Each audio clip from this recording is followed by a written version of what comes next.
Victor Hugo disait l'utopie, c'est le futur qui s'efforce de naître. La routine, c'est le passé qui s'obstine. C'est exactement ça, et même bien plus. L'utopie, c'est le moteur de l'histoire, c'est le germe de toutes les grandes innovations. Ça permet aussi de s'accomplir dans la vie. C'est même parfois une question de survie, parce que vos utopies sont très ancrées sur qui vous êtes. Et donc renoncer à ces utopies, c'est renoncer un peu à soi. Alors on en parle beaucoup d'utopie, c'est un peu à la mode. Donc ça fait des unes de journaux en ce moment, c'est dans les discours des politiques. Mais cette utopie, c'est un peu la version divertissement. Il y a compris sur la marchandise.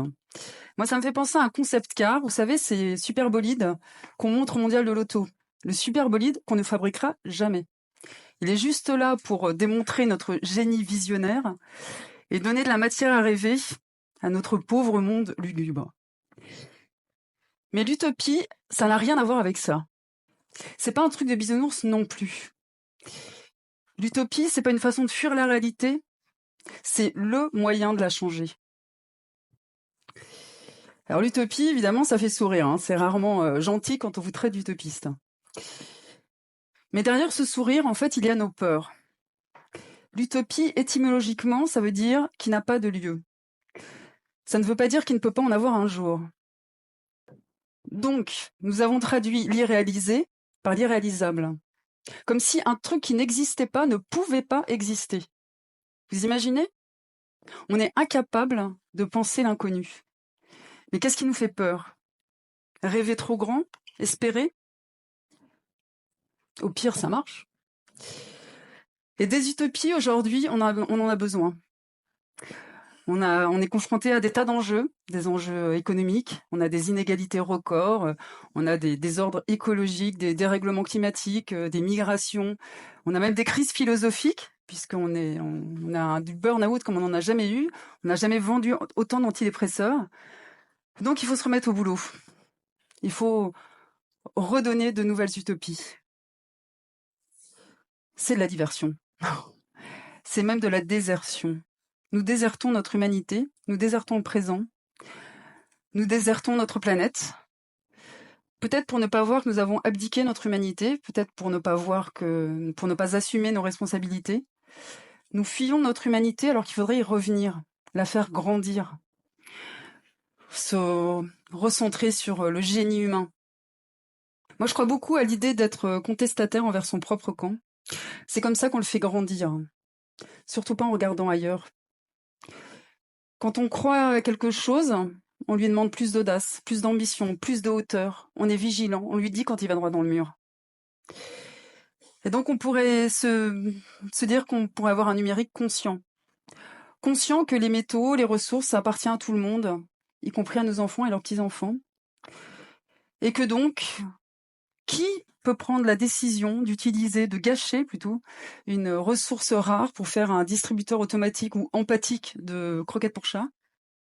Et si cette ressource venait à manquer pour un défibrillateur, qui sommes-nous pour prendre cette décision ? Et puis les ondes, on n'a aucun recul, on pourrait au moins en discuter. Ça, c'est important.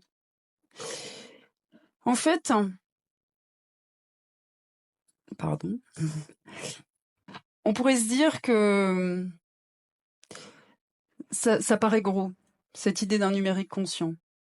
Mais si on se pose cette question-là, c'est qu'on ne se pose pas la bonne question. Une utopie, ça se réalise en ordre dispersé. On ne va pas révolutionner un secteur du jour au lendemain. Ce qu'on fait, c'est qu'on fait des trous dans la coque. Et c'est comme ça que ça se passe toujours. On ne sait jamais comment une utopie part, hein. On ne sait jamais comment une innovation va marcher. Mais par contre, on sait que tant qu'on fait des trous, ça va commencer à marcher. La vraie question à se poser, en fait, c'est que voulez-vous accomplir ? Qui voulez-vous être ? Sébastien Cope est parti il y a une petite quinzaine d'années au Brésil avec son meilleur ami, avec une utopie qui était une basket écolo et équitable. Aujourd'hui, c'est Veja, c'est un succès, sans aucun investissement publicitaire. Et je peux vous garantir que l'industrie de la mode, c'est coton aussi. C'est extrêmement marketé. Probablement que l'utopie de Sébastien, qui est aussi celle d'autres personnes, sera un jour en évidence. Aujourd'hui, on voit plein de forums anti-fashion partout. Donc en fait, L'idée, ça serait d'imaginer nous aussi une utopie.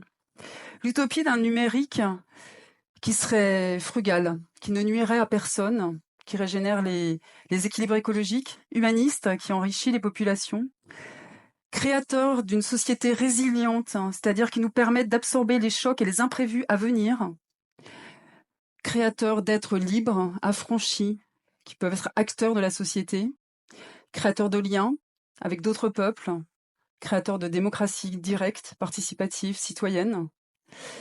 L'idée, c'est de se dire à chaque fois qu'on fait un produit ou un service, en quoi est-ce utile? Qu'est-ce que ça apporte au monde? Est-ce que ça lui fait du bien ou du mal? Et tout ça, est-ce que ça le vaut? Souvenez-vous de l'esclavage. Il a fallu la machine à vapeur pour que l'utopie se réalise. Donc c'est à nous maintenant d'inventer toutes les petites machines à vapeur qui pourraient nous faire passer dans le numérique conscient. On pourrait passer avec une nouvelle utopie de l'ère industrielle à une nouvelle ère.